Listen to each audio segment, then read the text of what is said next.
Baik, bismillahirrahmanirrahim. Assalamualaikum warahmatullahi wabarakatuh. Baik, kembali lagi dengan saya Sarah Jumiati Hasibuan dengan NIM 12240220779 dari Bimbingan Konseling Islam. Baik, di sini saya akan menjelaskan tentang etika bisnis, bentuk usaha dan syarat pendiriannya. Di dalam ranah bisnis, adopsi prinsip-prinsip etika menjadi sangat penting dalam pengelolaan dan operasional perusahaan. Etika yang terjaga akan memberikan dorongan bagi pertumbuhan bisnis secara organik. Etika bisnis, apa sih etika bisnis itu? Etika bisnis itu adalah panduan untuk membedakan antara tindakan yang tepat dan yang tidak tepat. Ini memberikan landasan bagi para pemimpin bisnis dalam mengambil keputusan strategis terkait dengan dilema moral yang rumit. Penelitian yang fokus pada prinsip-prinsip moral yang tepat dan keliru, terutama dalam konteks kebijakan, lembaga, dan praktik bisnis. Etika bisnis pada dasarnya adalah penerapan etika terapan. Ini mengacu pada penggunaan prinsip-prinsip moral umum dalam konteks aktivitas manusia dalam ranah ekonomi, terutama dalam konteks bisnis. Dengan demikian, fokus utama etika bisnis adalah pada tingkah laku moral para pelaku bisnis dalam kegiatan ekonomi. Semua pengusaha, baik yang baru maupun yang telah lama berkecimpung dalam dunia bisnis, membutuhkan prinsip-prinsip etika bisnis. Etika bisnis bertujuan untuk meningkatkan kesadaran moral dan menetapkan standar bagi para pelaku bisnis agar menjalankan praktik bisnis yang baik dan menghindari praktik-praktik yang merugikan pihak terkait. Dengan demikian, dengan mengikuti prinsip etika bisnis, para pelaku bisnis memiliki pedoman yang dapat membimbing mereka dalam membangun reputasi dan praktik bisnis yang positif, yang akan dihargai oleh masyarakat yang percaya bahwa bisnis tersebut beroperasi dengan integritas yang tinggi. Mengadopsi etika bisnis juga membantu mencegah praktik-praktik yang tinggi yang tidak bermoral seperti penipuan, tindakan yang tidak jujur, dan manipulasi. Bisnis yang berkomitmen pada etika yang baik umumnya tidak akan merugikan pesaing. Mematuhi hukum, menciptakan lingkungan yang sehat bagi persaingan bisnis, dan memiliki izin usaha yang sah. Yang kedua ada prinsip keadilan. Prinsip ini menyatakan bahwa setiap individu berhak menerima perlakuan yang setara dengan lainnya. Dengan demikian, semua pelaku bisnis memiliki hak untuk berkontribusi secara langsung atau tidak langsung karena mereka memiliki kemampuan dan peran dalam kesuksesan usaha. Yang ketiga, otonomi. Dalam kapasitas sebagai pengusaha, penting untuk membuat untuk keputusan yang tepat, adil, dan bertanggung jawab. Setiap perusahaan memiliki pendekatan yang berbeda dalam menerapkan prinsip ini karena perbedaan kondisi perusahaan dan strategi yang disesuaikan dengan visi serta misi perusahaan masing-masing. Yang keempat itu adalah integritas moral. Dengan memegang teguh integritas moral dapat meningkatkan kepercayaan masyarakat. Mengamalkan nilai-nilai integritas moral berarti setiap individu itu di perusahaan harus senantiasa memelihara reputasi perusahaan tersebut. Terus yang kelima itu prinsip loyalitas. Menerapkan prinsip ini berarti kamu harus memisahkan antara urusan pribadi dan urusan bisnis. Kesetiaan pada perusahaan dapat tercermin dari dedikasi dan komitmen dalam menjalankan usaha sejalan dengan visi dan misi bisnis kamu. 5 prinsip etika bisnis. Yang pertama itu prinsip kejujuran. Salah satu prinsip fundamental dalam etika bisnis adalah kejujuran. Kejujuran ini itu sangat penting dalam bisnis ya, yang dianggap kunci keberhasilan dalam menjalankan sebuah usaha. Tanpa kejujuran bisnis tidak dapat berlangsung dalam jangka panjang. Contoh etika bisnis yang pertama itu menyebutkan nama, berdiri saat berkenalan, ucapkan terima kasih, bayar tagihan ketika mengundang. Dengan mengadopsi prinsip-prinsip etika bisnis yang solid, perusahaan dapat meningkatkan daya saingnya dan mampu menghasilkan nilai tambah yang signifikan.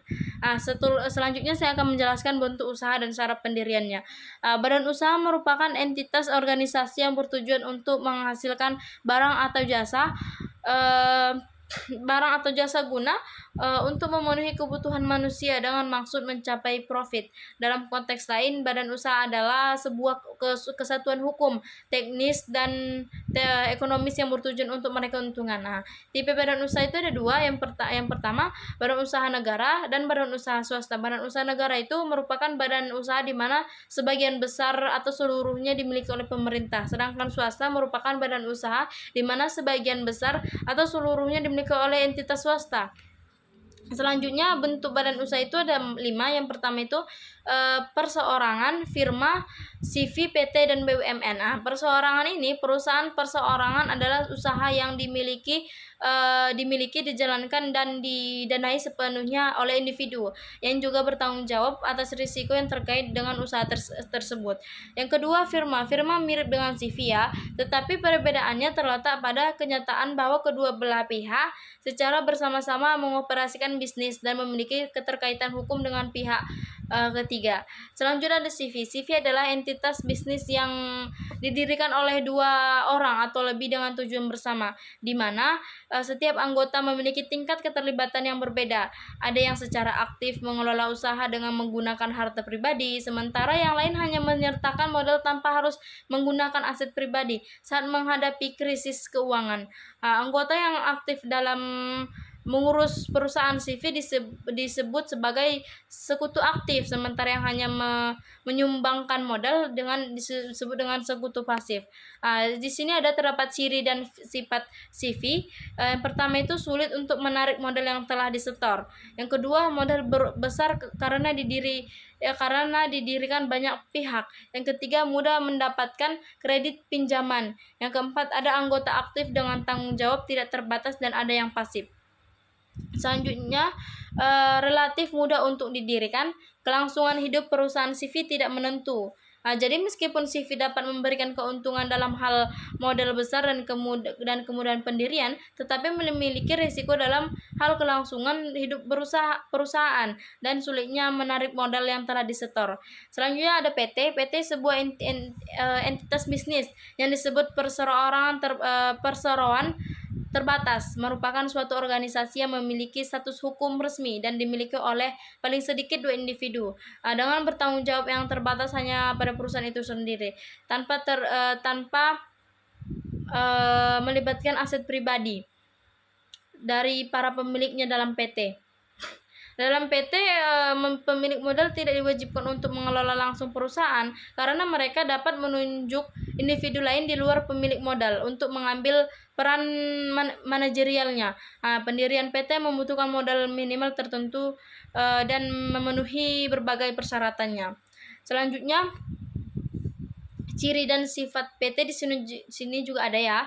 Pertama itu tanggung jawab terbatas pada investasi modal tanpa mengancam aset pribadi. Investasi modal dan skala perusahaan yang besar, masa depan PT tergantung pada kepemilikan saham oleh pemilik, memungkinkan kepemimpinan oleh individu tanpa kepemilikan saham, transfer kepemilikan dengan mudah dilakukan, perekrutan tenaga kerja atau pegawai menjadi lebih mudah, bagian dari laba diberikan kepada pemilik modal atau saham sebagai dividen.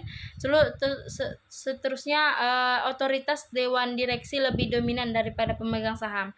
Proses pembubaran PT menjadi sulit dilakukan. Yang terakhir, adanya potensi pajak ganda terkait pendapatan dan dividen. Selanjutnya itu, agar dapat membentuk PT diperlukan penyusunan.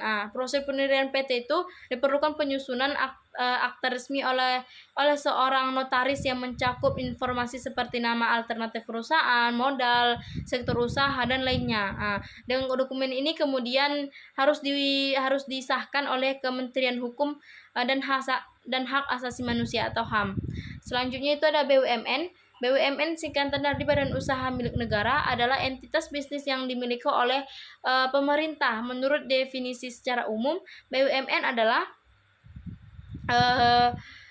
badan usaha yang dimiliki sebagian besar atau seluruhnya oleh negara melalui modal yang disediakan langsung dari kekayaan negara yang dipisahkan. BUMN memainkan peran penting sebagai salah satu pemain ekonomi dalam sistem ekonomi nasional bersama dengan badan usaha swasta dan koperasi. Mereka berkontribusi dalam produksi berbagai barang dan layanan untuk meningkatkan kesejahteraan masyarakat. BUMN hadir di berbagai sektor ekonomi termasuk pertanian, perkebunan, perhutanan, kehutanan, keuangan dan lain-lainnya. Terus ada juga fungsi dari BUMN ini. Yang pertama itu menyediakan barang dan jasa ekonomis yang tidak dipasok oleh sektor swasta. Seterusnya, berperan sebagai instrumen pemerintah dalam mengatur kebijakan ekonomi, mengelola cabang produksi sumber daya alam untuk kepentingan masyarakat luas, menyediakan layanan untuk memenuhi kebutuhan masyarakat, menghasilkan barang dan jasa untuk memenuhi kebutuhan banyak orang, menjadi pionir dalam sektor usaha yang kurang diminat oleh swasta, membuka peluang kerja, meningkatkan devisa negara, mendukung pengembangan usaha kecil dan koperasi, mendorong aktivitas ekonomi masyarakat di berbagai sektor usaha. Di sini juga ada waralaba. Waralaba itu saat ini banyak sekali tersedia di Indonesia, menawarkan beragam jenis usaha seperti minimarket, restoran, kafe, pendidikan, percetakan, salon kecantikan dan lainnya.